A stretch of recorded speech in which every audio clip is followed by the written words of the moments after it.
presentasi dari awal pertengahan sampai akhir dapat berjalan dengan baik dan bisa kami terapkan di lingkungan sekolah kami ini dengan baik. Itulah doa dan harapan yang kami sampaikan kepadamu demi Kristus Tuhan kami. Amin. Bapak Santo Fransiskus dan Santa Lucia, doa dan harapannya. Amin. Bapak Putra dan Roh Kudus. Amin. Baik, terima kasih Bapak Ibu Guru sekalian atas waktunya, karena ini mendadak saya buat karena tugas saya untuk memenuhi nanti mudah-mudahan saya lulus menjadi guru penggerak. Inilah tugas pertama saya untuk melakukan aksi nyata atau pengimbasan kepada praktisi dan komunitas praktisi yang ada di SD Santa Maria Dolok Sagu.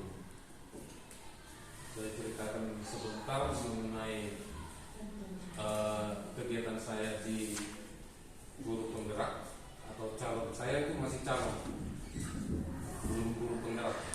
Jadi kalau misalnya saya bisa selesaikan semua modul yang ada atau LK yang ada di LMS, ini hampir mirip dengan PPG, hampir. Kalau di PPG itu dosen, tapi kalau di kami itu fasilitator dengan PP, pendamping individu. Jadi saya itu CGP Angkatan 9. Yang sebenarnya saya itu CGP Angkatan 8. Tapi karena ada kemarin informasi terbaru dari BPGP, maka kami itu dibawa ke kelompok 9. Akhirnya menjadi CGP 9. Sebenarnya saya tamatan atau kelulusan CGP Angkatan 8. Nanti baru lagi akan dicampur menjadi CGP Angkatan 9 Kota Dolok Sagu. Jadi kami itu berkisar ada sekitar 40-an.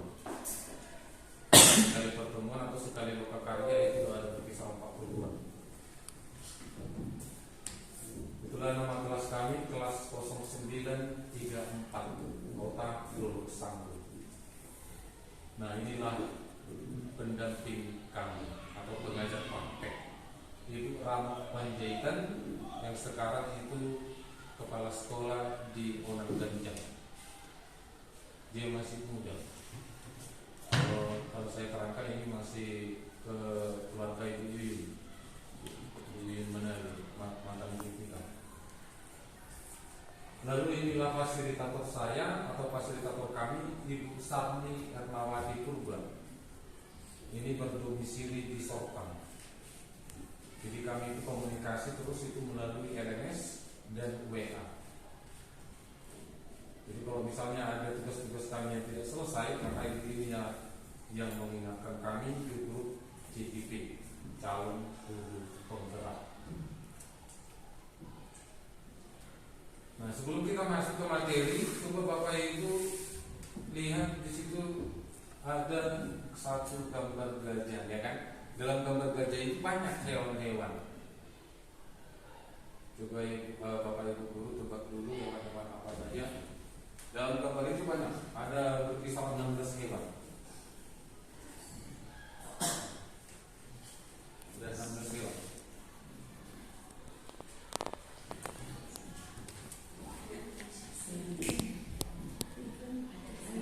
Hewan yang pertama siapa bisa? Kuda, ada kuda. Anjing, kucing, tikus, ikan, nanti musuhnya ya, lebih belalainya. Terus gajah, ular yang dekornya kan. Nah, terus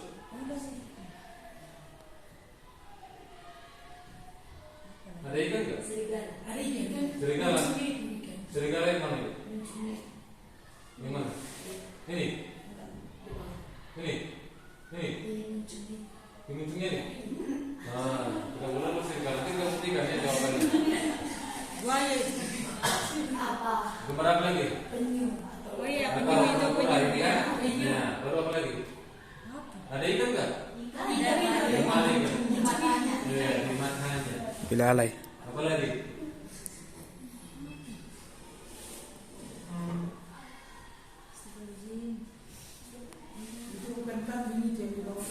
Mana? Ini. Iya kami. Ini apa? Udah itu. Nah, oke. Yang hitam itu. Yang hitam ini. Ini anjing. Anjing. Jadi kita buktikan aja nanti. Berapa?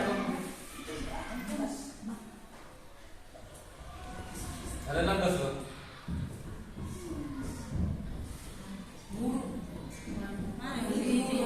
Yang ini kayak gitu. Yang mana? Itu yang kecil. Epigu ini burung. Yang mana? Yang itu Pak, yang ada kalikan itu. Yang ikan itu. Enggak, di bawah. Ini? Ya, dulu. Terus? Pas. Pas. Mana di sini yang pas? Jawab pas. Oh, oke pas. Sekarang kita lihat bisa? Menyerang? Menyerang? Nah, ini dia. Ini ada ikan. Nah, di sini orang penyu, gajah, nyamuk, ya kan? Baru keledai, anjing, ular, ikan pedang, dan baru kucing, tikus, udang. Nah ini kan udang kecil kan gitu kan? Nah ayam betina. Nah, udah baru buaya, lumba-lumba, baru kepala burung. Ini kepala burung pas tadi ya kan? Ada 16. Din? Sekarang kita lihat kesepakatan bersama dulu. Kita buat kesepakatan bersama. Jadi kalau saya juga mengajar itu saya buat kesepakatan bersama antar kelas, antara antar siswa. Yang pertama kita buat juga kesepakatan kita bersama di sini. Yang pertama hati dinonaktifkan. Kedua angkat tangan jika ingin bertanya, menanggapi atau mau menjawab. Yang ketiga saling menghormati dan saling menghargai. Lalu yang keempat aktif dalam kegiatan. Dan kelima kita saling belajar. Saya juga belajar Bapak Ibu. Saya bukan untuk merasa pintar, bukan. Saya hanya menyalurkan atau mengimbaskan apa yang sudah saya pelajari di LMS CGP calon guru penggerak. Jadi kalau misalnya nanti Bapak Ibu lulus nanti ketika mau pendaftaran nanti simulasinya, ya pendaftaran simulasi numerical nanti micro teaching lalu wawancara. Jadi ada 3 tahapan nanti kita lalui untuk masuk ke calon guru penggerak. Nah sekarang topik yang akan saya imbaskan sama Bapak Ibu guru itu yang pertama disiplin positif dan nilai-nilai kebajikan universal. Yang kedua teori motivasi, hukuman, penghargaan, dan restitusi. Lalu yang ketiga itu keyakinan kelas. Keempat kebutuhan dasar manusia dan dunia berkualitas. Yang kelima restitusi. Di sini ada 5 posisi kontrol. Lalu yang keenam restitusi, segitiga restitusi. Sekarang kita mulai dengan pertanyaan pemantik. Waktunya pemantik, agak pemanis-manis gitu. Yang pertama, apakah hukuman dapat mendisiplinkan anak? Ini sesuai dengan apa yang sudah kita terapkan untuk anak-anak kita dalam kegiatan kita sehari-hari di sekolah. Siapa bisa menjawab?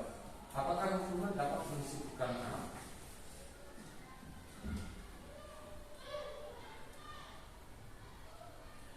Ada yang bisa menjawab? Kamu sampai bebas saja, ibu. Di satu sisi bisa mendisiplinkan anak, Ya. tapi kita harus tahu pada titik dulu anak. Jiwa anak itu lembut atau kasar atau keras atau bandel atau bagaimana? Itu kita baru bisa memberi hukuman kepada anak. Berarti kita harus lihat dulu sikap-sikapnya bagaimana ya. Baik, terima kasih. Ada yang lain? Berarti dalam artian kalau menghukum itu bisa mendisiplinkan anak sesuai dengan apa tadi yang ibu katakan tadi. Oke, yang kedua, apakah pemberian hukuman dengan hal positif seperti membaca atau membersihkan halaman sekolah dapat mendisiplinkan anak?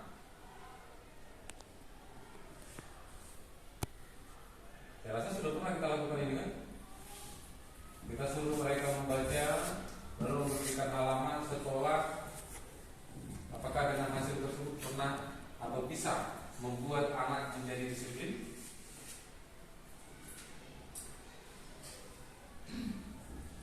Bagaimana diskusi pengalaman ini? Teman-teman ini masih kelas 1 ya? Masih kelas 1 ya? Mereka lebih condong untuk bermain. Kelas atas mungkin?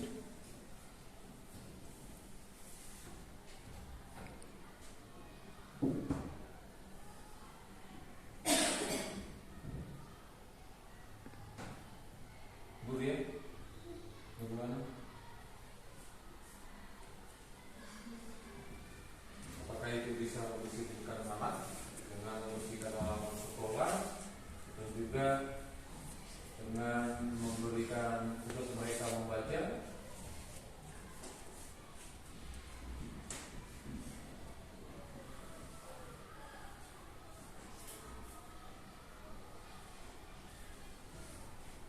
Lalu yang ketiga, apakah memberikan penghargaan dapat mendisiplinkan anak? Dapat nggak? Bisa. Apakah pernah Bapak Ibu juga memberikan penghargaan, misalnya menjawab salah satu pertanyaan langsung kita berikan penghargaan? Pernah? Coba Ibu bisa tulis. Ya. Misalnya kan Pak, seperti kita suruh menjawab pertanyaan kayak 2 tambah 2 tambah kita kasih tepuk salut gitu. Tepuk salut itu merupakan penghargaan, bukan berarti harus materi ya kan? Iya bagus. Ya, bagus. Ya, terima kasih. Sekarang game kepala tangan. Mau bermain dengan game? Ibaratnya, coba silakan maju dulu Bu Susi.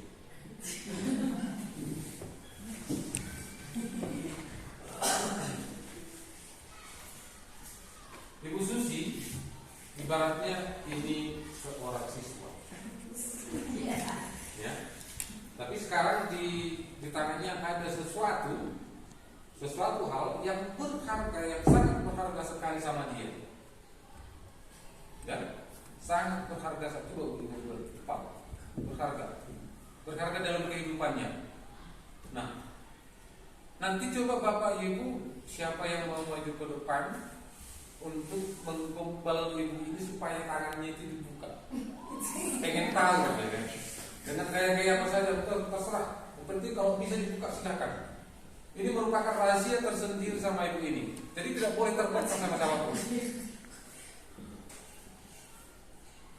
Coba silakan. Dengan embel-embel apa? Please, tetap mana itu? Coba.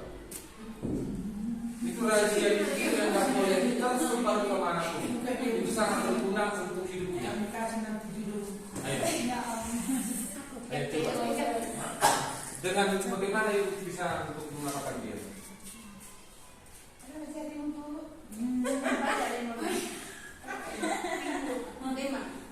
Coba dulu.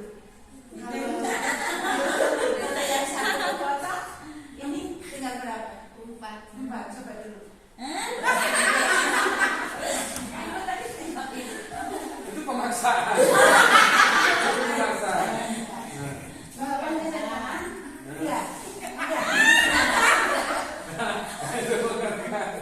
Ya. Mau Pak? Oke, terima kasih. Yang lain mana mau coba? Jangan buka dulu, nanti terbuka rahasia kita. Ada yang mau coba?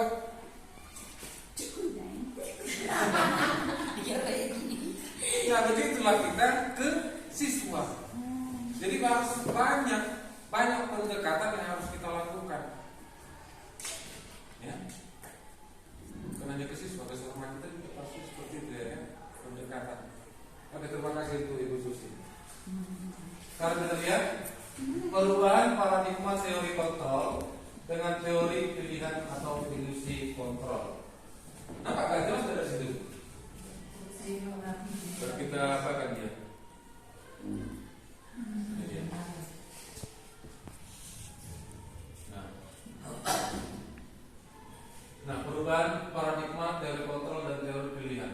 Nah, di sini tadi dari contoh yang kita buat di depan tadi, kita berbuat ilusi, ya kan? Pertama, ilusi guru mengontrol murid. Kita biasanya mengontrol murid supaya gini-gini, ya kan? Seperti tadi, sampai mengeluarkan uang 100.000, dan dia juga tak mau.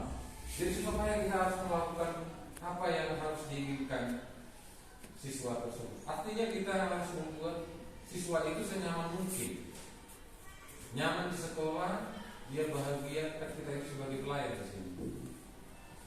Menurut KHAD, kita itu adalah, tahu KHAD? Ki Hajar Dewantara. Kita itu adalah hamba untuk anak-anak. Menurut KHAD. Lalu yang kedua, ilusi bahwa semua penguatan positif, efektif, dan bermanfaat. Ketiga, ilusi bahwa kritik akan membuat orang merasa bersalah, dapat menguatkan karakter. Tadi kan susah kali, ya kan? Payah kali tadi untuk tangannya nggak baik pula, sampai disodorkan uang 100.000. Lalu yang keempat, ilusi bahwa orang dewasa memiliki hak untuk memaksa. Tadi ada proses pemaksaan. Buka, tadi kan? Kita ngomong juga. Ya, sekarang. Itu tadi mengenai ilusi, mengenai gampang tadi. Sekarang pertanyaan otomatis, menurut Bapak dan Ibu Guru, apakah arti dari kata disiplin? Apa itu? Disiplin adalah teratur. Lalu pernahkah menerapkan kedisiplinan di kelas? Pernahkah Bapak Ibu menerapkan kedisiplinan di kelas? Pernah? Hanya Bapak hanya Ibu ini yang pernah? Pernah. Berarti semua juga pernah, ya kan?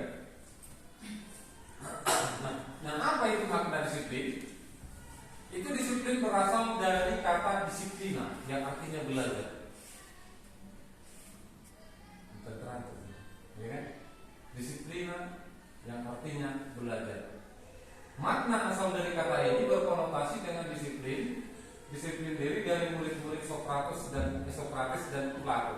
Pernah dengar nama itu kan? Sokrates waktu di SMA juga ada, dan Plato juga, ya kan?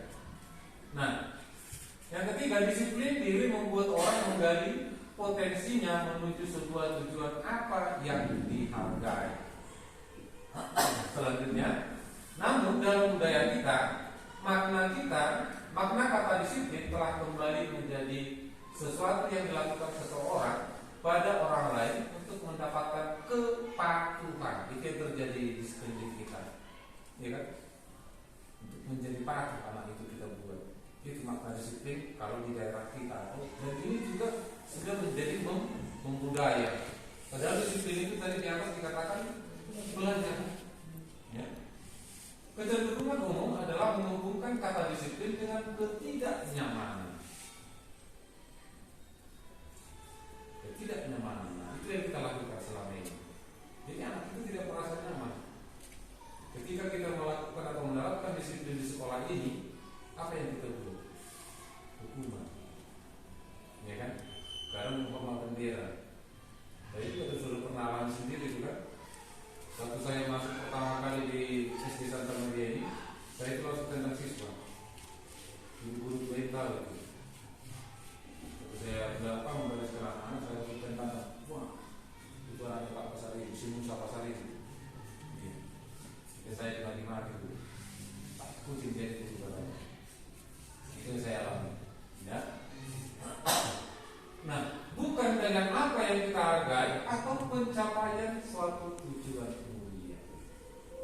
Nah, itulah yang sudah membudaya di sekolah kita atau di daerah kita ini. Nah, nilai-nilai kebajikan universal.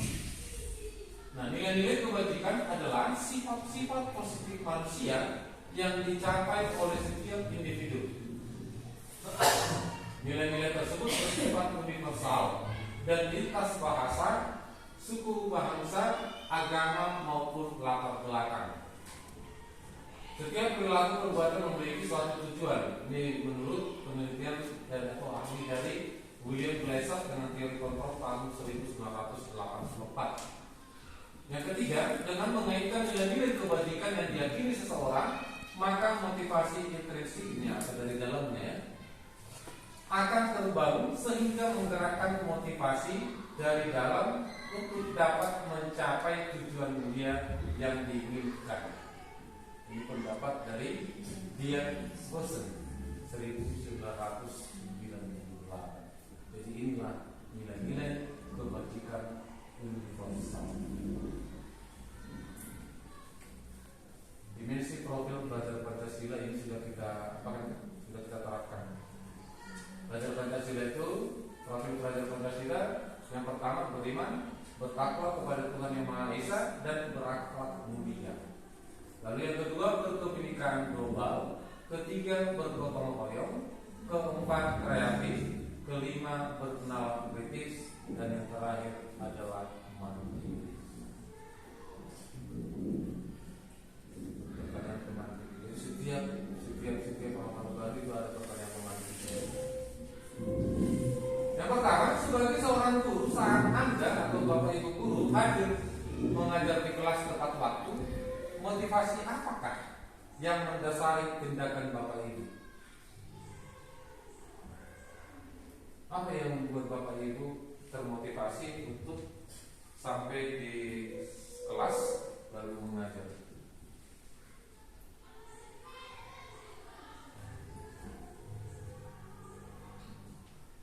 Apakah itu karena kewajiban kita?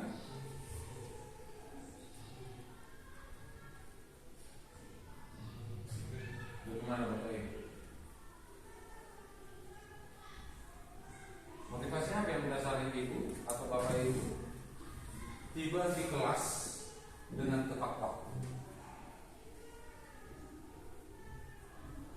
Apa yang mendasari Bapak Ibu tiba di kelas tepat waktu? Apa enggak? Kita lama-lama kan? Atau karena perintah dari kepala sekolah kan? Takut dengan silakan. Karena anak bangsa sudah menunggu kehadiran kita. Iya, karena anak bangsa sudah menunggu kehadiran kita. Apakah ya semuanya seperti itu? Karena anak bangsa sudah menanti kita. Jadi kalau nggak datang kita nanti akan datang ke sini kan kapan guru? Di kelas kan ada guru katanya selalu. Padahal di sini di kelasnya. Lalu yang kedua, apakah Anda atau Bapak Ibu guru datang tepat waktu karena tidak ingin ditegur oleh atasan atau ingin mendapatkan pujian dari atasan, lalu untuk mendapat penghargaan sebagai karyawan atau guru berprestasi, atau ingin menjadi orang yang menghargai waktu, menghargai diri karena Anda percaya tindakan Anda sebagai guru yang akan dicontoh oleh murid-murid Anda.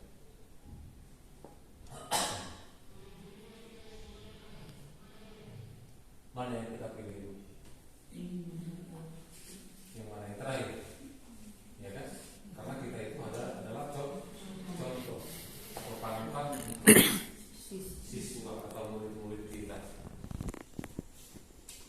Jadi kita adalah contoh bagi mereka. Nah, motivasi perilaku manusia. Diana Gosset dalam bukunya Restriction School Discipline menyatakan ada 3 motivasi perilaku manusia. Yang pertama itu untuk menghindari ketidaknyamanan atau hukuman. Kedua, untuk mendapatkan imbalan atau penghargaan dari orang lain. Ketiga, untuk menjadi orang yang mereka inginkan dan menghargai diri sendiri dengan nilai-nilai yang mereka percaya. Dan ini sudah sering terjadi di kita sendiri ya. Yang pertama untuk menjadi ketidaknyamanan atau hukuman. Sebagai guru juga harus seperti itu. Sebagai siswa juga pasti seperti ini. Lalu yang kedua itu mendapatkan imbalan atau penghargaan dari orang lain. Tidak usah munafik ya. Pasti kita juga menginginkan itu. Untuk apa? Untuk memenuhi kebutuhan kita. Ini kosong munafik ya. Lalu yang ketiga untuk menjadi orang yang mereka inginkan dan menghargai diri sendiri dengan nilai-nilai yang mereka percaya. Dan itulah yang harus kita bangun. Ada nilai-nilai tersendiri yang kita percaya untuk kita bangun dalam pribadi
menasehatinya,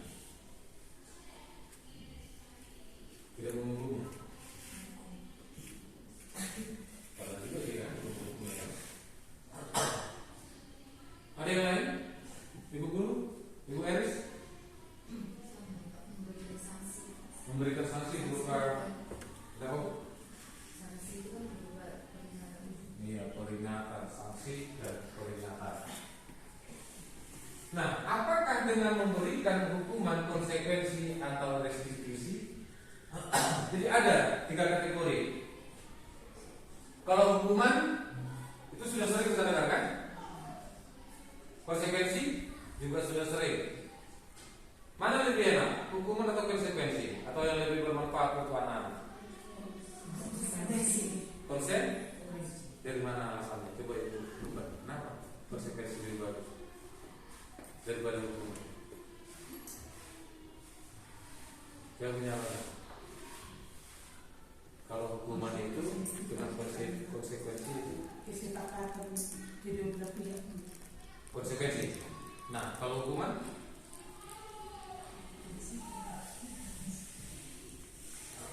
itu benar yang dikatakan begitu. Konsekuensi ada kesepakatan kedua belah pihak antara murid dan guru. Sementara kalau hukuman, jadi kita harus dapat bedakan itu hukuman dengan konsekuensi. Nanti beda lagi dengan restitusi. Hukuman tindakan langsung. Hukuman tindakan langsung tanpa ada perencanaan. Langsung, misalnya di khusus terlambat. Kita terlambat tahu khusus. Terlambat gitu Pak.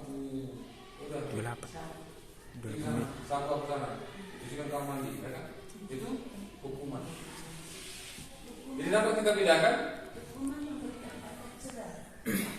Hukuman memberikan efek jerah. Itu menurut itu ya kan? Efek jerah. Tapi kalau hukuman itu ada hal negatif yang tersimpan di diri anak itu, ya kan nggak apa-apa itu. Malah mungkin tambah bandel, tambah cukup. Jadi beda-beda nanti pikiran mereka sama kita. Kalau konsekuensi itu sudah merupakan seperti yang dikatakan itu tadi, konsekuensi itu kesepakatan antara siswa dan si guru. Ada hal positif yang dibangun dari situ. Beda lagi dengan restitusi. Kita lihat. Ini hukuman. Yang kolom sini itu hukuman, ini konsekuensi. Bedanya kita lihat. Kalau hukuman itu sesuatu yang menyakitkan, harus terjadi, benar kan? Iya. Lalu konsekuensi, sesuatu harus terjadi. Ada tolak ukur yang mau kita rencanakan ke depan sama dia, ya kan? Lalu yang kedua, tidak nyaman untuk murid, anak untuk jangka waktu panjang. Sama halnya kita, produk-produk yang kena hukuman. Pasti ada di sini. Pernah tak dialami itu di kelas guru waktu SMP dan SMA? Belajar, gimana perasaannya? Sampai dendam kan? Belajar. Saya waktu itu sampai pada main tugas panjang baru melontar, ibu sampai berbekas, bis sampai rumah, ya kan? Ya kan pakai otak.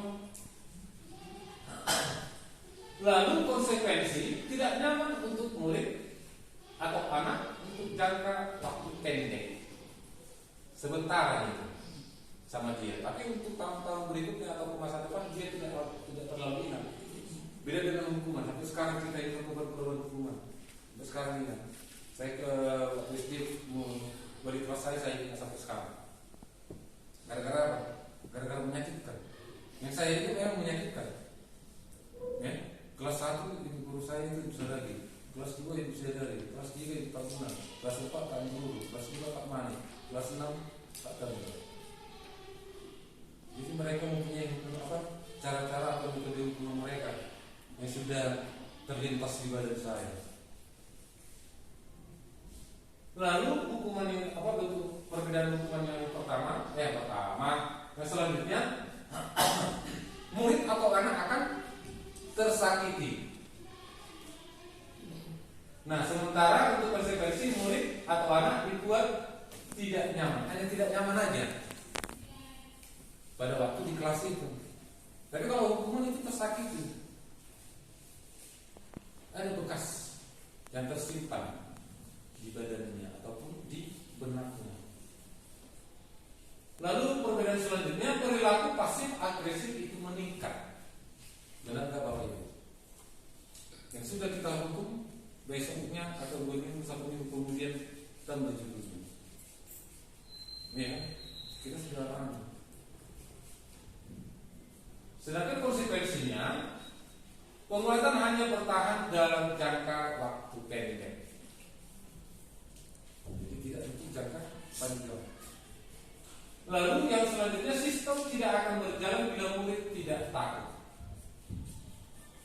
Jadi di sini dipaksa untuk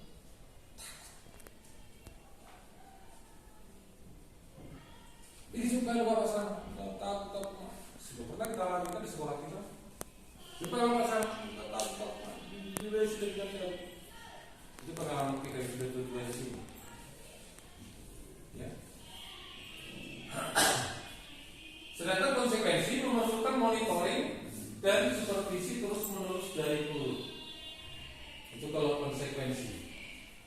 Lalu selanjutnya berlaku hanya pada sebuah institusi, tidak berlanjut pada kehidupan nyata. Ya kan? Di sekolah dia kita hukum, di rumah belum tentu dihukum. Jadi kalau kita zaman dulu, di sekolah dihukum, di rumah juga dihukum. Tapi beda-beda pendidikan orang tua. Kalau saya dulu di sekolah dihukum, di rumah karena kediri berbekas, tambah di Bekasi dan itu kalau kita dulu ya kan itu. Yang muda-muda ini saya juga dirasakan juga ya. Pernahkah seperti itu? Di sekolah kena hukum, di rumah juga kena hukum. Nah, sedangkan konsekuensi itu membantu penerapan mengikuti peraturan dalam masyarakat. Hanya membantu. Itu konsekuensinya.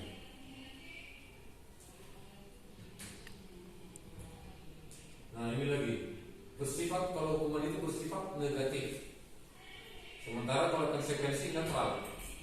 Ya, baik itu si guru dengan si anak. Contohnya lagi, awas kalau dilakukan lagi ya, awas. Ada kata ancaman. Awas kalau dilakukan lagi ya, nanti awas kamu.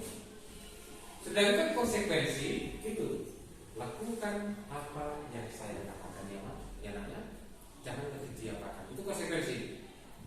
Jadi kalau hukuman awas, kena mengancam. Lalu hukuman itu merupakan mode paksaan. Benar nggak? Ya kan? Sedangkan kalau konsekuensi ada stimulus respon. Kita membuat respon anak itu bagaimana untuk berbuat ke depannya lagi. Jangan melakukan atau kalau misalnya jangan bandel ya kan, itu membuat stimulus kepada siapa dan responnya tidak ada. Dan hukuman itu mendorong menyalahkan diri. Ada rasa bersalah. Sedangkan kalau konsekuensi itu mendorong kepatuhan. Negatif ke positif. Di hukuman juga ada konsep diri buruk, sementara di konsekuensi konsep dirinya baik. Sekarang kita lihat, supaya kita bedakan. Ini dalam kegiatan kita sehari-hari dalam proses belajar mengajar.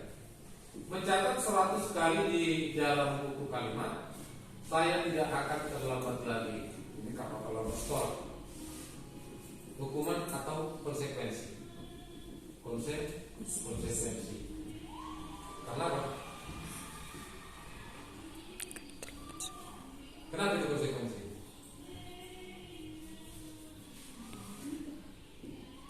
Karena ini sudah disepakati. Sepakati sebelum misalnya dalam perbulan semester, nanti kita buat dulu kesepakatan di kita. Siapa yang terlambat kita buat 100 kali di dalam buku kalimat menuliskan saya tidak akan terlambat lagi. Ada hal positifnya yang akan tercapai. Apa itu? hal positif yang bisa dicapai dari sini? Perubahan. Apa lagi? Tulisan anak lebih bagus. Apa lagi? Kalau hukuman enggak, hukuman pasti gak keluar udah. Kalau hukuman enggak, ya kan? Lalu hari mengelilingi lapangan basket 2 kali karena terlambat hari di sekolah. Hukuman. Karena apa? Tiba-tiba langsung. Ini tidak ada disepakati di sekolah, bukan ada. Di kelas itu tidak disepakati. Membersihkan coretan yang dibuatnya di meja tulis. Konsekuensi bukan hukuman. Karena ada hal positif yang akan terbangun untuk si anak. Tanggung jawab. Lalu murid diminta untuk pusat 15 kali karena tidak menggunakan masker ke sekolah. Hukuman.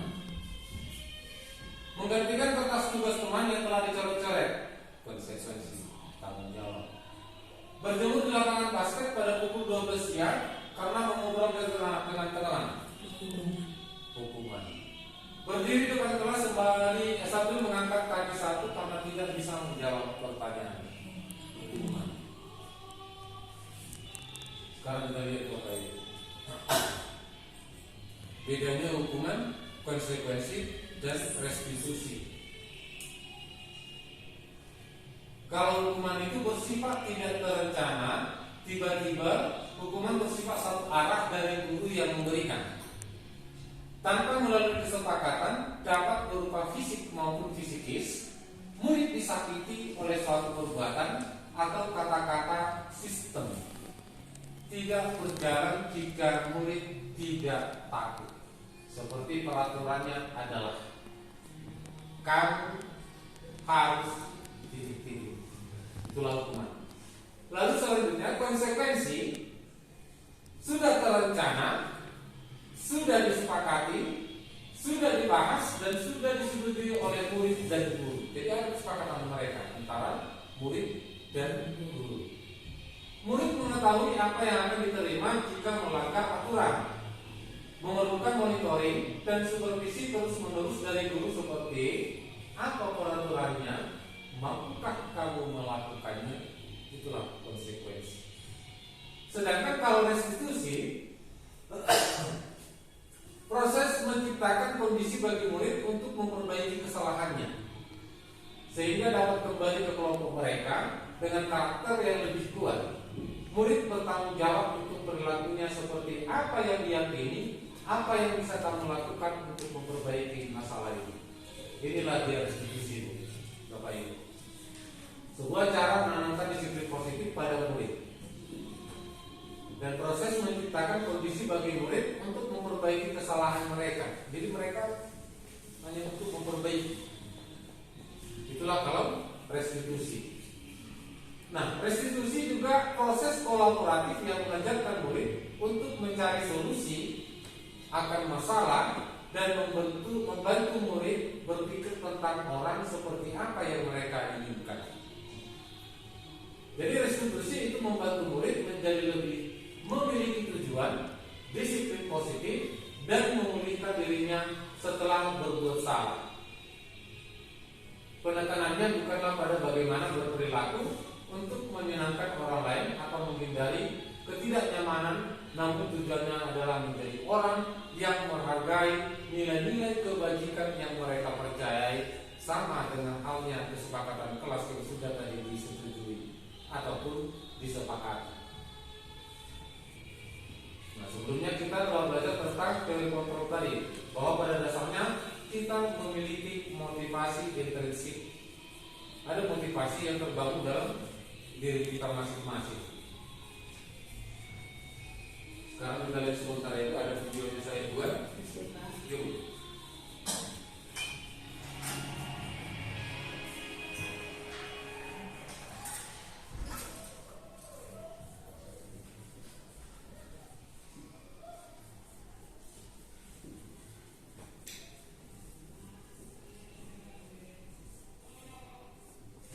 Ini ada dua video mengungkapkan restitusi yang sudah sekarang.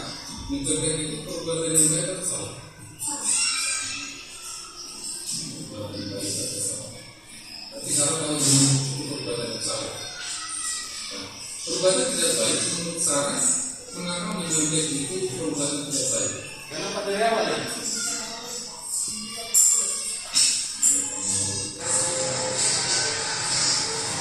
Kalian kita lakukan Sarah.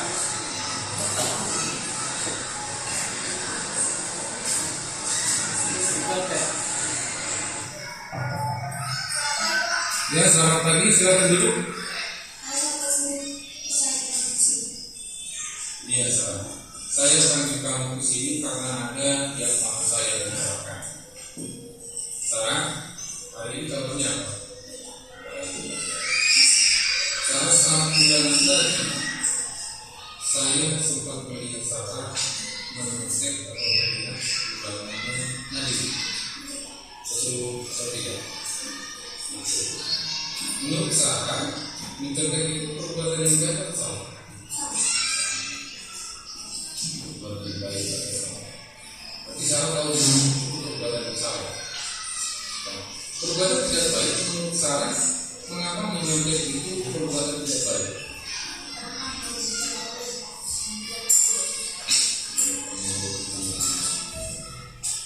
Ini tidak adalah perbuatan tidak baik. Tapi bagi saya tidak. Karena semua orang yang pernah melakukan kesalahan termasuk saya tidak pernah melakukan kesalahan. Tapi kalau saya mencontek itu pasti ada alasannya.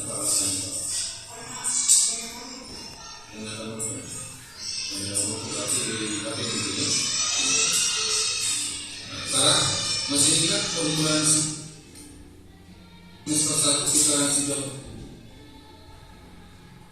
punya kebiasaan bos.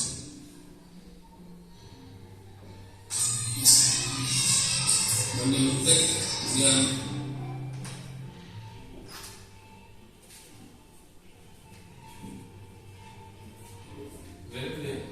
bisa lakukan sesuai tidak dengan yang baik.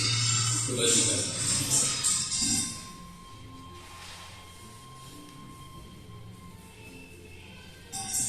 Kebajikan apa?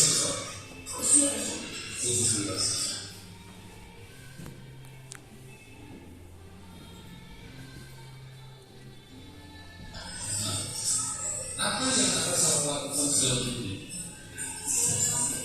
Belajar dia.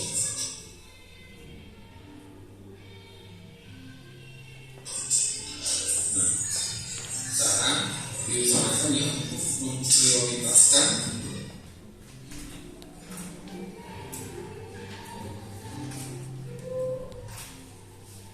begitulah mengenai restitusi. Sekilas yang sudah pernah saya lakukan di sekolah kita.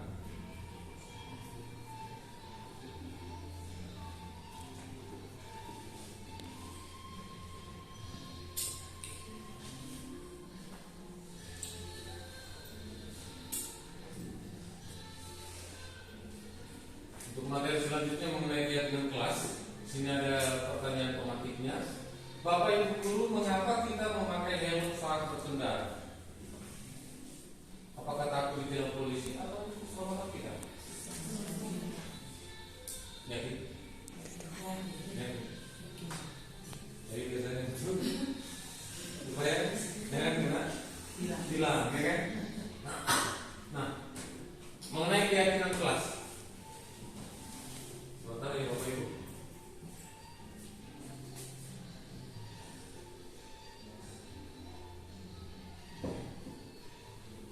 Keyakinan kelas ini kita buat di kelas kita masing-masing.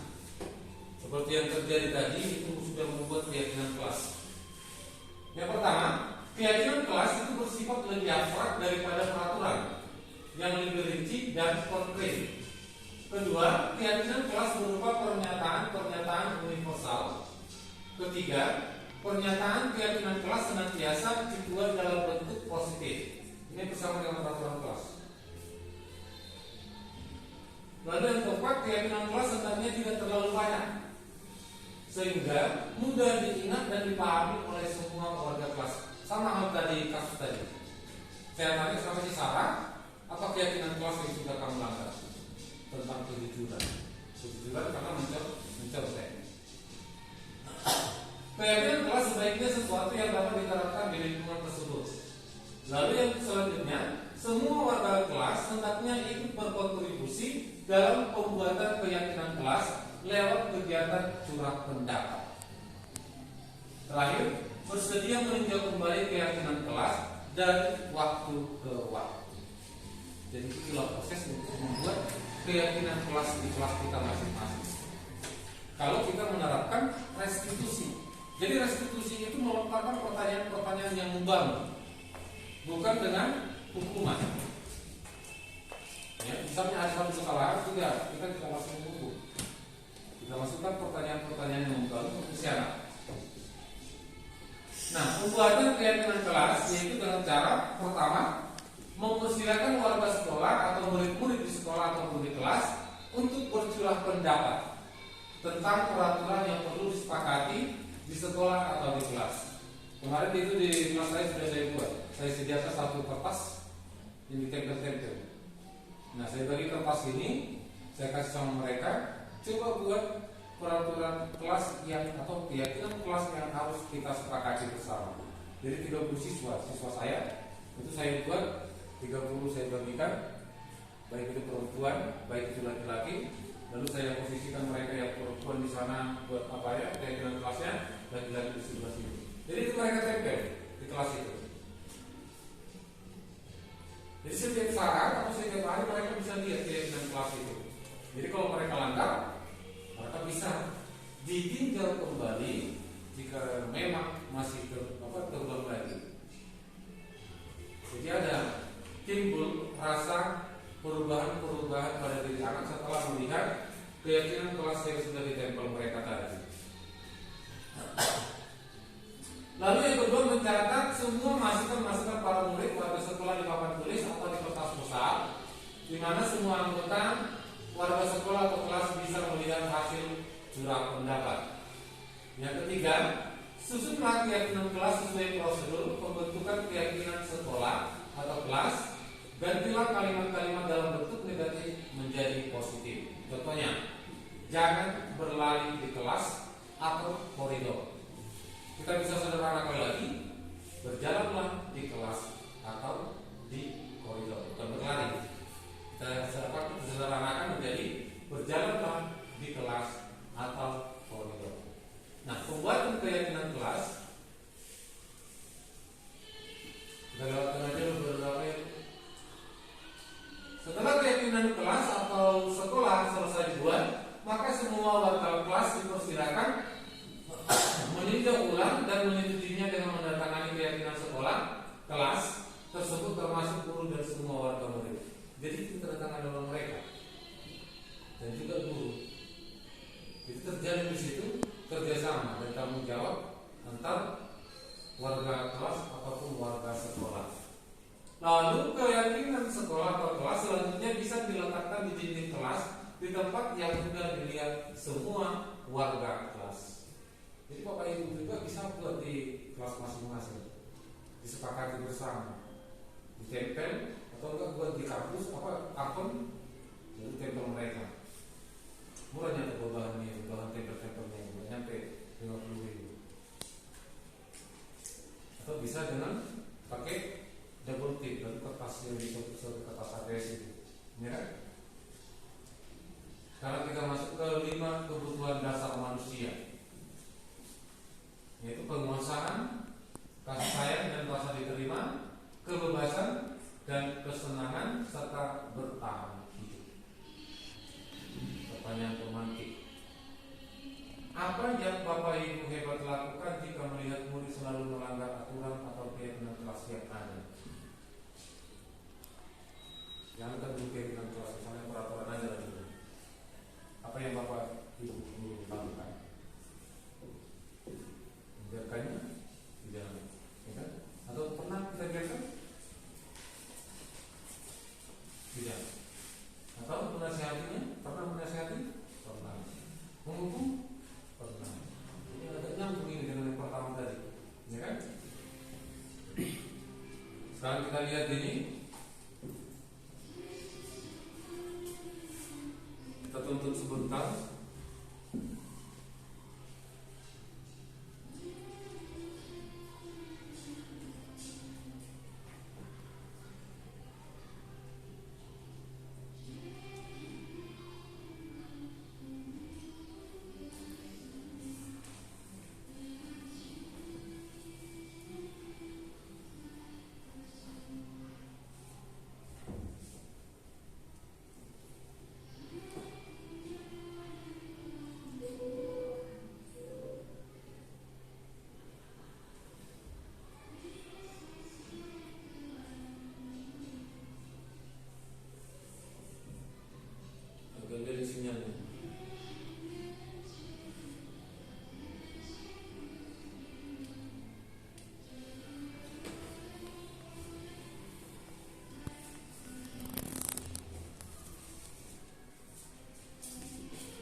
Salam bahagia Ibu dan Bapak guru hebat. Dalam penerapan disiplin positif restitusi, salah satu program yang dikembangkan adalah 5 posisi kontrol. 5 posisi kontrol dalam restitusi adalah proses perjalanan seorang pendidik agar dapat mengenali dirinya.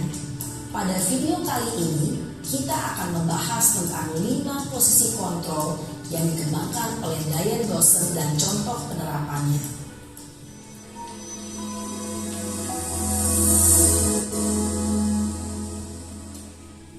5 posisi kontrol itu adalah 1. Posisi penghukum. 2. Posisi pembuat merasa bersalah. 3. Posisi teman. 4. Posisi pemantau atau monitor. Dan 5. Posisi manajer.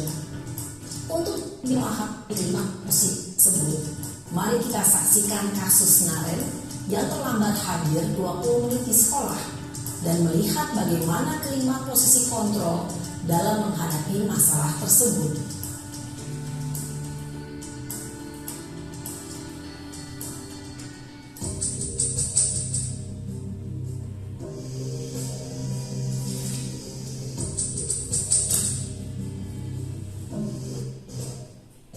Naren!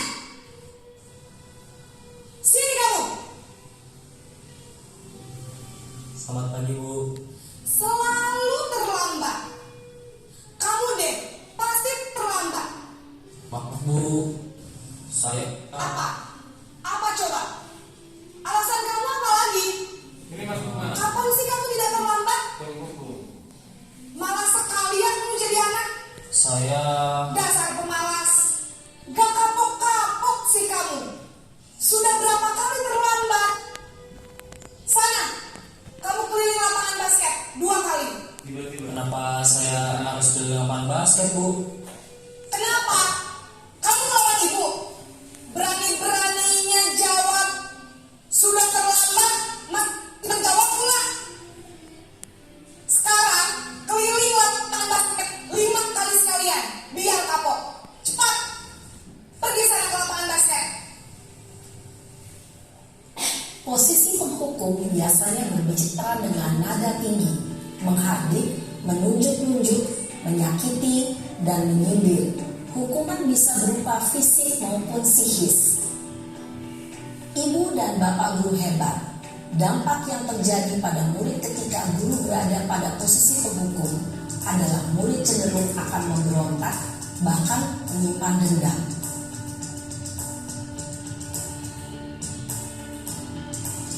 Posisi membuat rasa bersalah.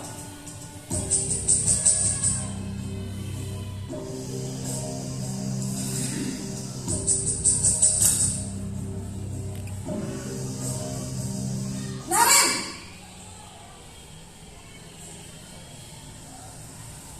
Selamat pagi, Bu. Naren. Kamu kenapa terlambat lagi, nak? Ya Tuhan, Naren. Kamu senang ya bikin ibu susah ya? Kalau kamu terlambat lagi, nanti ibu yang ditegur bapak kepala sekolah, nak. Disangka ibu tidak bisa membina kamu. Duh, gimana ini? Maaf, Bu. Duh, Gusti Naren. Kamu suka ya kalau ibu ditegur bapak kepala sekolah? Terus, sekarang ibu harus tulis apa yang di buku absen? Ini kamu sudah sering terlambat loh. Ibu harus apa coba? Maaf, Bu.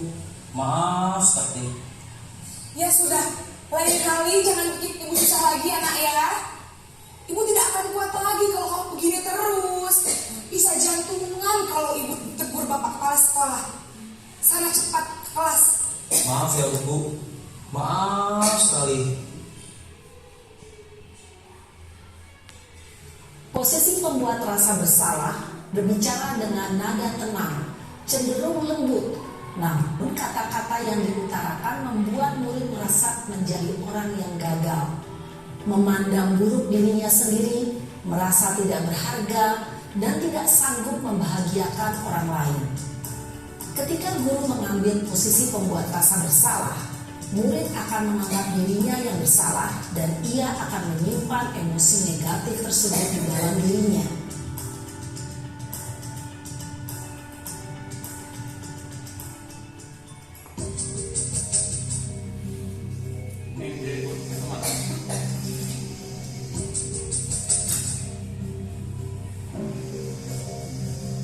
Naren,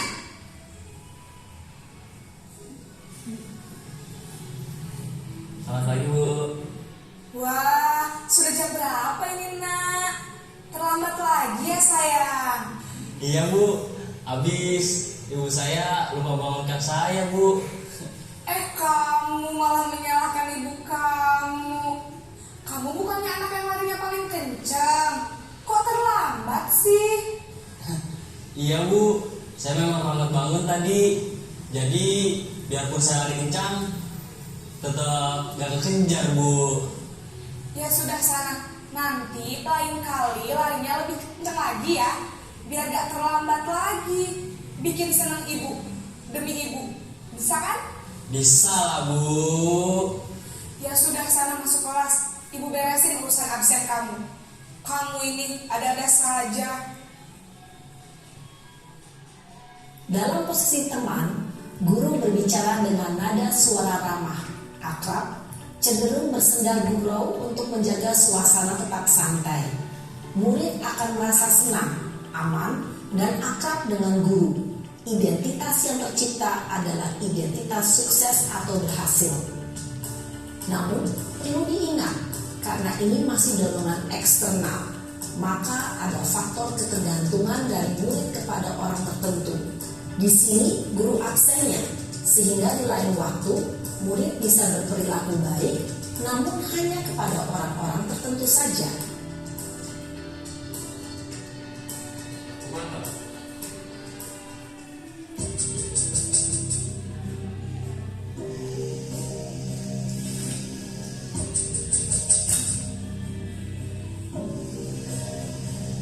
Naren!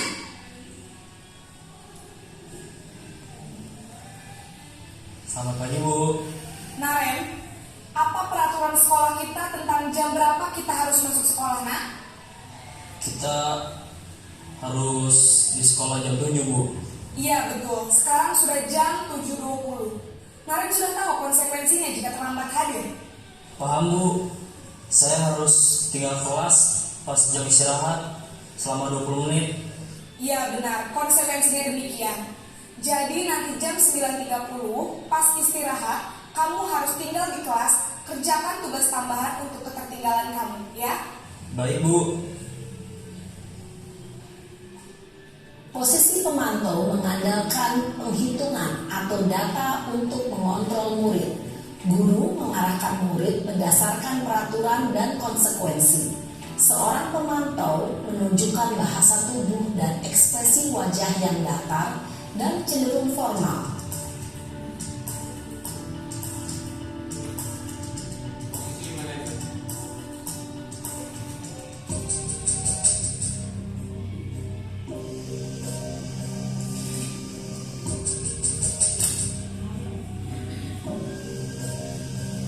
Naren!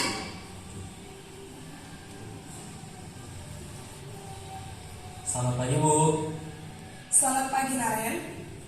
Maaf Bu, saya terlambat. Iya, sekolah masuknya jam 7, sekarang sudah jam 7.20. Jadi sekarang bagaimana ini Naren? Maaf Bu, saya lupa setel alarm saya semalam. Baiklah, menurut kamu, keyakinan sekolah yang mana yang perlu kamu tingkatkan? Menghargai diri sendiri dan orang lain mungkin ya Bu. Setuju. Jadi, apakah Naren meyakini prinsip saling menghormati tersebut? Iya Bu, saya meyakininya. Apakah Naren bersedia memperbaiki masalah keterlambatan ini? Bersedia Bu. Bagaimana kamu akan perbaiki masalah keterlambatan ini? Saya akan coba untuk tidak lupa menyetel alarm saya Bu. Baik, kalau Naren lupa menyetel alarm di rumah, ada orang yang kira-kira bisa bantu mengingatkan tidak? Ada Bu, kakak saya, Kak Emma. Ada lagi selain Kak Emma? Selain Kak Emma, ada ibu saya. Baik, jadi yang mengingatkan Naren adalah Kak Emma dan ibu kamu ya. Kira-kira akan mulai setel alarm kapan nih Naren? Setelah pulang sekolah, akan segera saya lakukan. Baik, jadi Naren akan setel alarm untuk bangun besok pagi dan akan diingatkan oleh kakak dan ibunda Naren ya. Ada lagi yang mungkin perlu dilakukan Naren agar tidak terlambat bangun lagi? Tidak ada, Bu. Baik Naren, terima kasih untuk kerjasama kamu. Sekarang kamu perlu kembali ke kelas untuk belajar. Baik, Bu. Terima kasih. Jadi di sini posisi manajer. Posisi manajer adalah posisi kontrol yang disarankan untuk membimbing murid memiliki sikap disiplin yang positif, yaitu murid yang mandiri, bertanggung jawab, dan dapat memecahkan masalah. Tujuan dari posisi ini adalah agar murid dapat berefleksi atas tindakannya.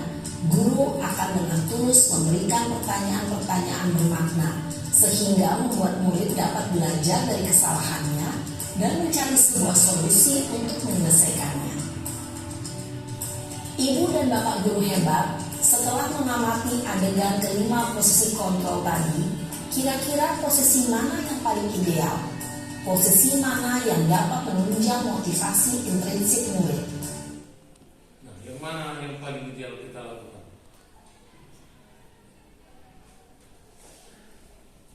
Yang mana paling ideal? Hukum, membuat rasa bersalah, monitoring, memantau, manajer. Yang mana lebih ideal? Yang bisa kita terapkan nanti di kelas kita masing-masing. Manajer. Karena kalau posisi manajer itu di situ siswa atau si anak memecahkan masalahnya sendiri, bukan kita memecahkan. Ya.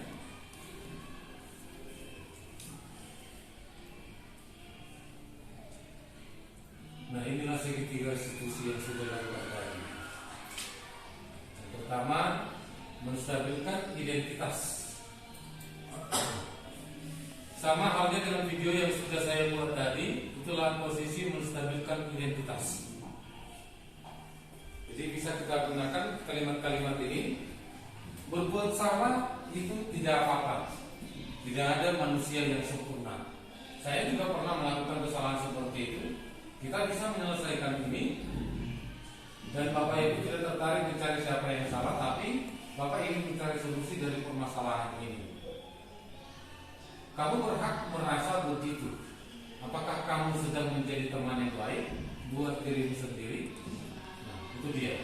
Menstabilkan identitas. Sama halnya yang sudah saya lakukan tadi bersama dengan sesama. Lalu yang kedua, validasi tindakan yang salah. Validate the misindicator. Kalimat-kalimat di bawah ini mungkin terdengar asing buat guru, namun bila dikatakan dengan nada tanpa menghakimi, akan memvalidasi kebutuhan mereka. Padahal kamu bisa melakukan yang lebih buruk dari ini ya. Kamu pasti punya alasan mengapa melakukan hal itu. Kamu patut bangga pada dirimu sendiri karena kamu telah melindungi sesuatu yang penting buatmu. Jadi ini validasi tindakan yang salah. Lalu yang ketiga, menanyakan keyakinan. Sama dengan video saya tadi kan. Keyakinan kelas yang sudah sepakati. Segitiga institusi ini tadi yang menstabilkan identitas. Ini kasus kedua, validasi tindakan yang salah. Oke, selesai. Begitulah yang dapat saya membahaskan untuk hari ini. Terima kasih Bapak Ibu sudah menyempatkan waktu. Mudah-mudahan apa yang sudah saya membahaskan ini dapat Bapak Ibu guru terapkan di dalam kelas, terkhusus di kelas di sekolah kita. Terima kasih Bapak Ibu. Sekian dan terima kasih. Kita tutup dengan doa yang dipimpin oleh Ibu Namu. Saya persilakan.